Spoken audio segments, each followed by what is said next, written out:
मुझे अपने वीर जवानों पर गर्व है जिन्होंने 100 घंटे के भीतर ही अपने साथियों पर हुए हमले के एक बड़े गुनहगार को वहां पहुंचा दिया जहां उसकी जगह थी। सीमा पार डटे सैनिकों पर, मोदी सरकार पर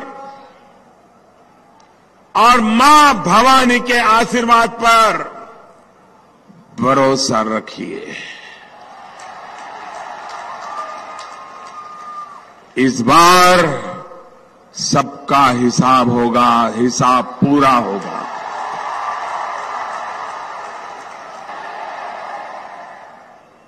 दुनिया भर में इनका दाना पानी बंद होना चाहिए कि नहीं होना चाहिए। साथियों, आपका एक प्रधान सेवक इसी काम में जुटा है।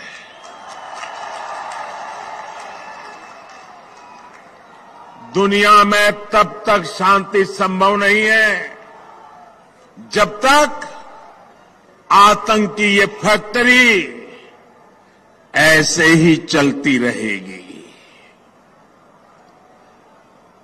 आतंक की इस फैक्ट्री पर ताला लगाने का काम भी अगर मेरे ही हिस्से लिखा है तो ऐसा ही सही।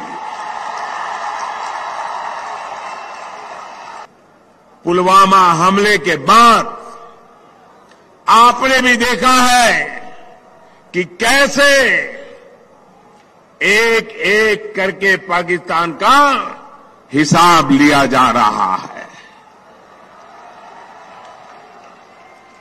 हमारी सरकार के फैसलों की वजह से वहां हड़कंप मचा हुआ है। देश में रहते हुए अलगाववाद को हवा दे रहे लोगों पर भी कार्रवाई सख्त हुई है और सख्त होती रहेगी। ये दर्द सह करके हम चुपचाप नहीं बैठते। हम आतंक को कुचलना भी जानते हैं। ये नई रीति और नई नीति वाला भारत है। लेकिन मैं आज राजस्थान की इस वीर धरती से मैं देश के आक्रोश से भरी हुई जनता को, विशेषकर युवाओं से भी कुछ आग्रह करना चाहता हूं।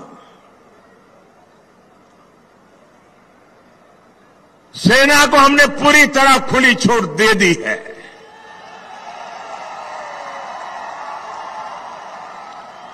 और मैं देख रहा हूं कि इन दिनों सोशल मीडिया पर जैसे वीर रस की बाढ़ आई है, वीर रस की बाढ़ आई है।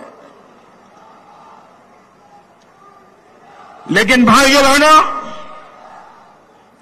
हमारी लड़ाई आतंकवाद के खिलाफ है, मानवता के दुश्मनों के खिलाफ है। हमारी लड़ाई कश्मीर के लिए है, कश्मीर के खिलाफ नहीं है। कश्मीरियों के खिलाफ नहीं है। पिछले दिनों कहां क्या हुआ, घटना छोटी थी कि बड़ी थी, कश्मीरी बच्चों के साथ हिंदुस्तान के किसी कोने में क्या हुआ क्या नहीं हुआ, मुद्दा ये नहीं है। इस देश में ऐसा होना नहीं चाहिए।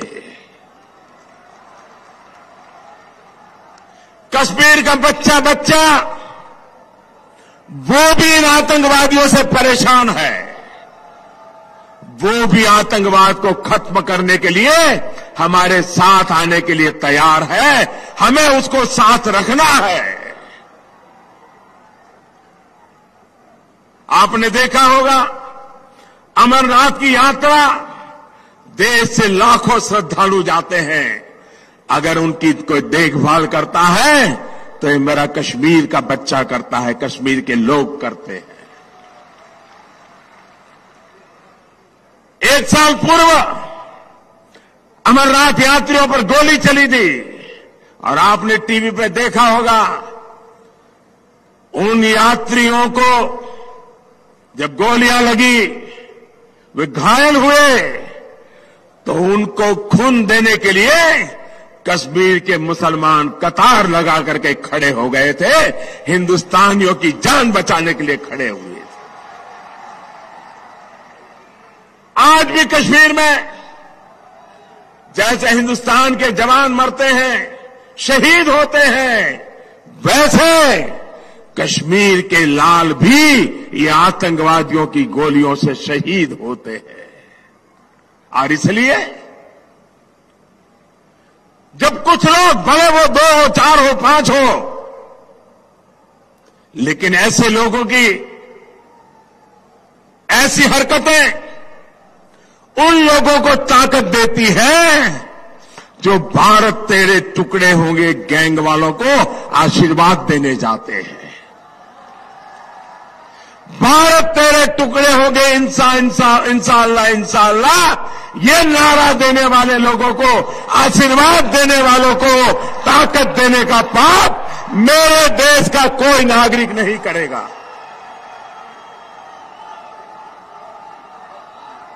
हिंदुस्तान के किसी भी कोने में मेरा कश्मीर का लाल, उसकी हिफाजत करना मेरे हिंदुस्तान के हर नागरिक का काम है। बताओ भाइयों, हाथ उठाकर आप ये जिम्मेवारी निभाओगे क्या? मैं देश से अनुरोध करता हूं, हमारी लड़ाई आतंकवाद के खिलाफ है, मानवता के दुश्मन जो है उनके खिलाफ है। और मैं कश्मीर के मेरे भाइयों बहनों को भी विश्वास दिलाता हूं, 40 साल से आप भी आतंकवाद के भुक्तभोगी हो। 3 जिलों में कुछ मुट्ठी भर लोगों की पनाह से ये खेल चलता रहा है। चाहे जम्मू हो, लद्दाख हो, कश्मीर के और इलाके हो, वे आज भी शांति चाहते हैं। आप जानकर के हैरान हो जाओगे, कभी बहुत सी बातें मीडिया में सुनने को नहीं मिलती है। 2 साल पहले कश्मीर के पुराने पंच सरपंच, क्योंकि कई वर्षों से वहां चुनाव नहीं हुआ था, 100 से ज्यादा पंच सरपंच प्रधानमंत्री निवास स्थान पर मुझे मिलने आए थे, सारे कश्मीर घाटी के से। तो मैंने उनसे कहा, आप आए हैं, मुझे खुशी है। उनकी मांग थी कि चुनाव करवाओ। वहां पंचायत के चुनाव नहीं हो रहे थे, अभी पंचायत के चुनाव हो गए और आप जानकर के खुशी होंगे, 70-75% मतदान करके पंचायत के चुनाव में लोगों ने हिस्सेदारी की है। भाइयों बहनों, उन सरपंचों से मैंने कहा था 2 साल पहले, तब तो सरपंच नहीं रहे थे लेकिन पहले सरपंच थे, मैंने उनसे कहा, आप मुझे एक वादा करिए और वादा निभाना होगा। तो मेरे कश्मीर घाटी के इन भाइयों बहनों ने मुझे कहा कि मोदी जी आप कहिए, हम अपना सर कटा देंगे लेकिन वादा नहीं तोड़ेंगे। मैंने कहा, लेकिन आपने मैं क्या मांगता हूं वो तो सुना नहीं है। बोले, आप कुछ भी कहिए, हम पूरा करेंगे। और मेरे भाइयों बहनों, मैं देश के सामने पहली बार ये घटना सुना रहा हूं। मैंने उनसे कहा, कश्मीर घाटी के पंच सरपंचों से मैंने कहा कि आप घाटी में ये आतंकवादी स्कूलें जला रहे हैं, इसको बंद करवाइए, किसी भी हालत में होना नहीं चाहिए।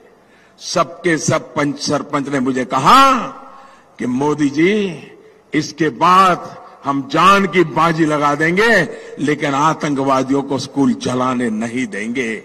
मैंने उनसे कहा था, जब आतंकवादी स्कूल जलाता है तब इमारत नहीं जलाता है, आपके बच्चों का भविष्य जलाता है। और आज मैं गर्व के साथ कहता हूं कि मेरे कश्मीर के घाटी के उस पंच सरपंचों ने आज 2 साल हो गए, एक भी स्कूल जलने नहीं दिया है। आतंकवादियों को पकड़वा दिया, आतंकवादियों की खबर पुलिस को दी, लेकिन स्कूल जलने नहीं दिया है। और इसलिए मेरे भाइयों बहनों, गलती से भी अगर हमें लड़ाई जीतनी है, आतंकवाद को जड़ से उखाड़ना है, तो हम गलती न करें। आतंकवादी है, कश्मीरी आज भी आतंकवादियों के कारण मुसीबतें झेल रहा है, वो भी उससे मुक्ति चाहता है। लेकिन पहले सरकारों ने ऐसे बीज बोए कि उनके सपने पूरे नहीं हुए। आज कश्मीरियों के सपने अगर कोई पूरा करेगा तो यही हिंदुस्तान करेगा, यही हिंदुस्तान की सरकार करेगी।